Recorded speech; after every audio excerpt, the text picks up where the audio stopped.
Seberapa efektif fatwa MUI ini bisa membendung konten negatif di Indonesia dan bagaimana sosialisasi yang efektif sehingga konten di dunia maya tak lagi kisruh seperti situasi saat ini. Untuk bahasnya sudah hadir di studio staf ahli Menteri Komunikasi dan Informatika Henry Subiakto. Selamat malam Pak Henry. Selamat malam Mbak. Serta Wakil Ketua Umum MUI Yunahar Ilyas. Selamat malam. Assalamualaikum Pak Yunahar. Waalaikumsalam Mbak.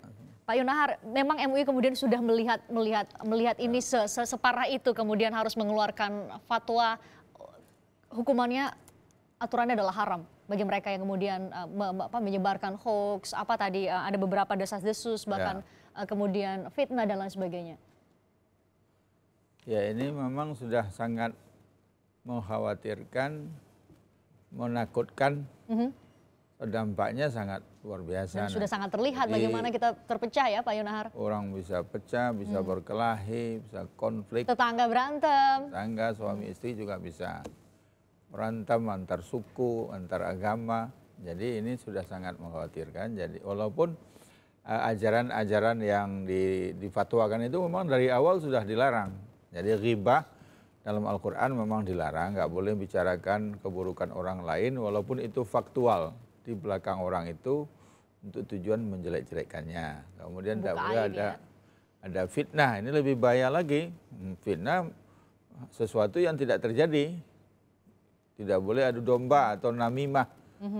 Nggak boleh ujaran kebencian, apalagi kebencian yang bernuansa sara itu lebih berbahaya lagi. Jadi memang Majelis Ulama Indonesia di samping memang ada permintaan fatwa termasuk dari Menko Info, ya kita bahas lalu keluarkan fatwa. Yang penting di dalam fatwa ini supaya semua orang, terutama umat Islam yang bergerak dalam bidang media sosial ini punya tampaknya tanggung jawab. Semua Pak Yunahar, semua sekarang punya media sosial ya kan? Semua punya tanggung jawab moral, ya. Jadi jangan cuma asal main jempol terus asal repost, terima, kadang-kadang nggak baca langsung sharing, nggak baca sharing gitu. Apalagi ada ngancam kalau tidak memviralkan diragukan keislamannya. Ini perjuangan macam-macam itu. Sedemikiannya. Ya, jadi kalau begitu memang harus bagaimanapun harus dibuat fatwanya untuk mengingatkan. Nah, nanti Majelis Ulama Indonesia kan punya jaringan ya. Majelis Ulama Indonesia kan ada di tiap provinsi, ada di kecamatan, di kabupaten kota sampai kecamatan. Nah, kemudian di MUI itu kan bergabung ormas-ormas, lebih dari 60 ormas.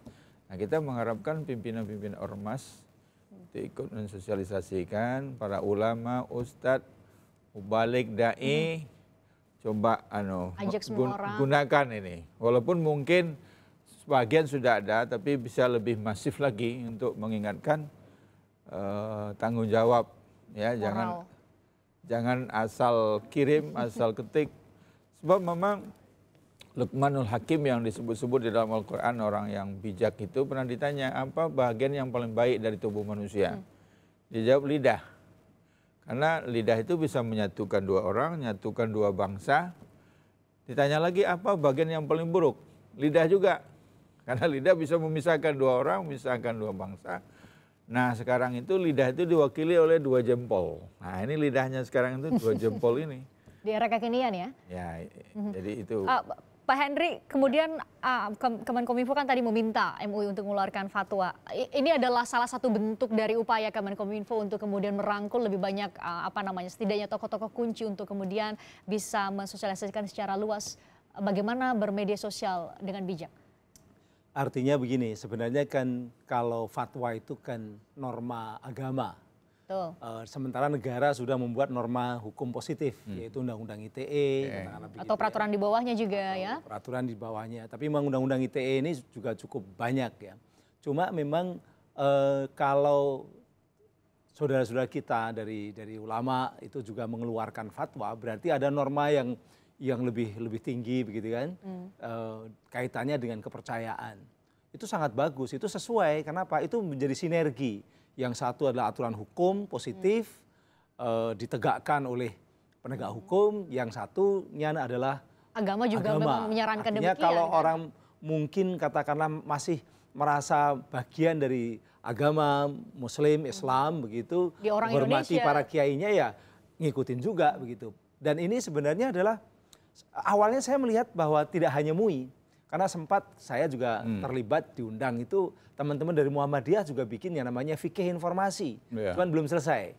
Mungkin nanti dari NU ada Batsaul Masail dengan apa bagaimana tentang penggunaan ini. Saya yakin, kenapa? Karena memang Indonesia kalau kita tidak semua bergerak untuk mencoba untuk mengurangi yang namanya mudarat penggunaan dari media sosial ini sangat berbahaya. Karena tadi betul, sekarang ini sudah konfliknya seakan-akan berhadapan-hadapan. Dan seakan-akan merasa paling benar. Padahal mereka banyak yang termakan oleh hoax. Termakan oleh hoax tadi. Merasa paling benar padahal dia hanya mendapatkan feeding informasi yang tidak benar. Itu loh. Hampir 70% yang beredar di sosial media itu tidak benar. Tidak benar.